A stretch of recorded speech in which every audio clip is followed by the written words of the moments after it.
Hello and welcome to another episode of Improv Sucks. I'm your host, Nelson Velasquez, and in this episode, we're going to be checking out the Photoshop beta to make some flyers with artificial intelligence.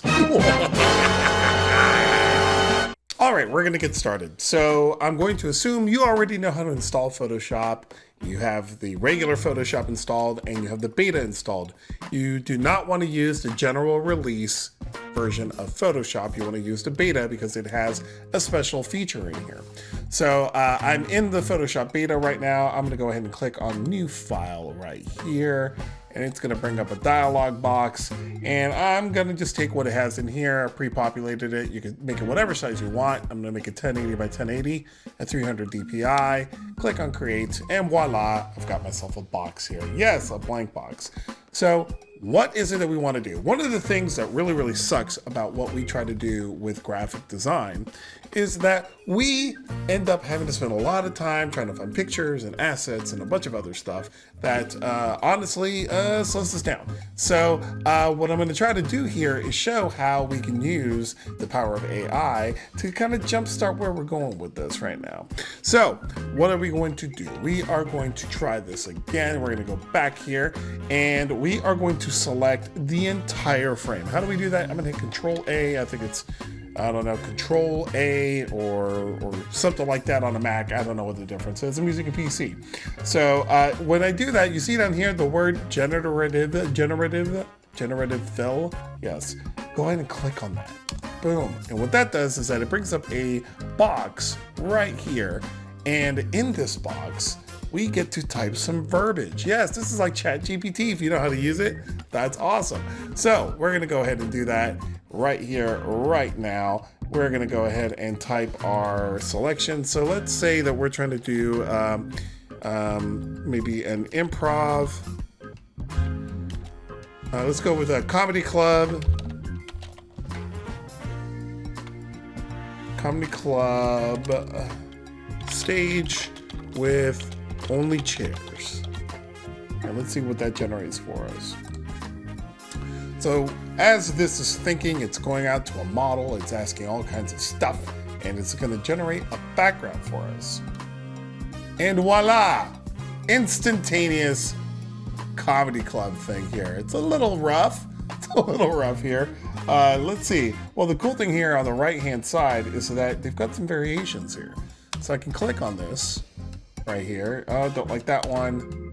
That looks more like a movie theater here. So maybe our prompt isn't all that great. So that's no problem. I can go right back here to the box and I can maybe get a little bit more specific. How about a comedy club stage with brick walls? How about exposed brick walls? And a microphone and chairs on the stage. Oh, okay, well, we got a background here. We got some chairs, not quite the chairs we wanted here. Let's try this variation. Not much better. And okay, well, this is a little bit closer with it. So maybe we can be a little bit more specific on our prompt here. So maybe we do a comedy club stage with exposed brick and bent wood chairs on the stage. It put a sofa there. It put a sofa. Okay, well, let's see here. On that one, put a large sofa there. And finally, all right, this is kind of useful. So here's the cool part about what we can do with this generative AI here.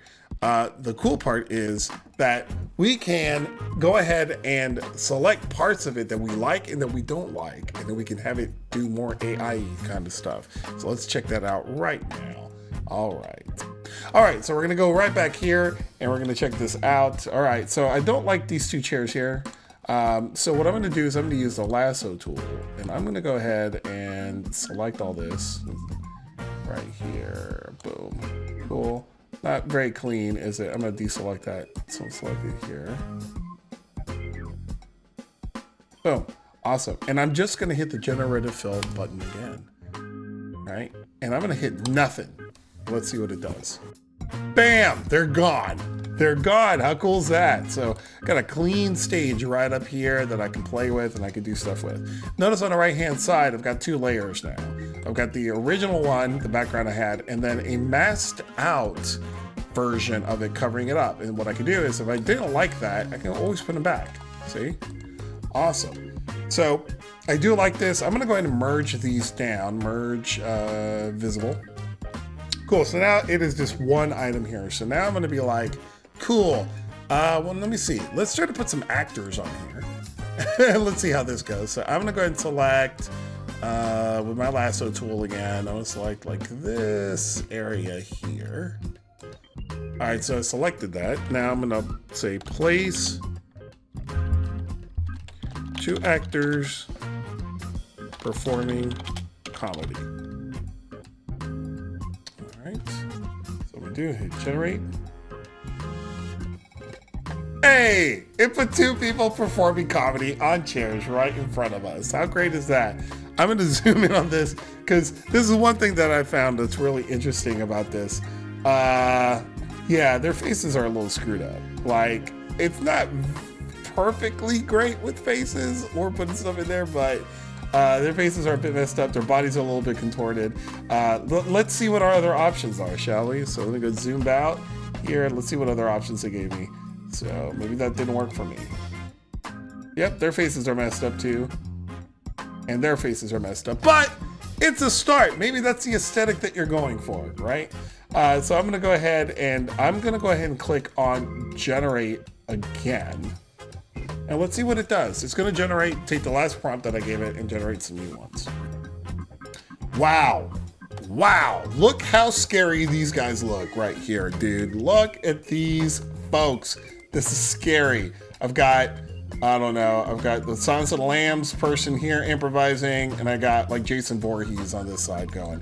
Whatever, man, but that's cool. Let's check out these. Whoa, that's even scarier. That is even scarier. I've got Leatherface in a hood over here, and I can't tell you what's going on with this cat on the other side. That is ridiculous. How are these cats? Okay, let's see here. Okay, I've got some, I don't know.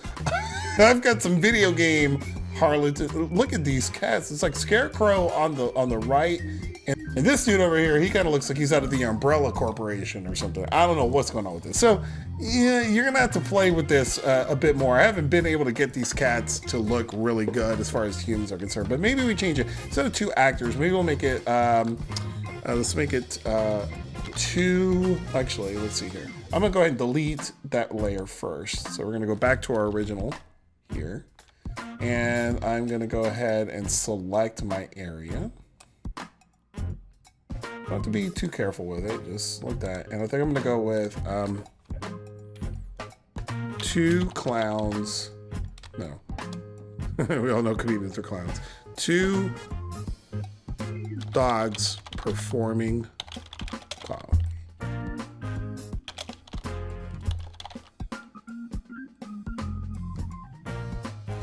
Aw, look at that. Look at these doggies. They're so big. And they're performing comedy. Oh, they're so cute. Let's see about this. Okay. Looks like they just came out of a chimney from hell. That's cool. That's cool. What about over here? Okay, this dog looks like it's part, I don't know, Spuds McKenzie, part peacock. Not quite sure.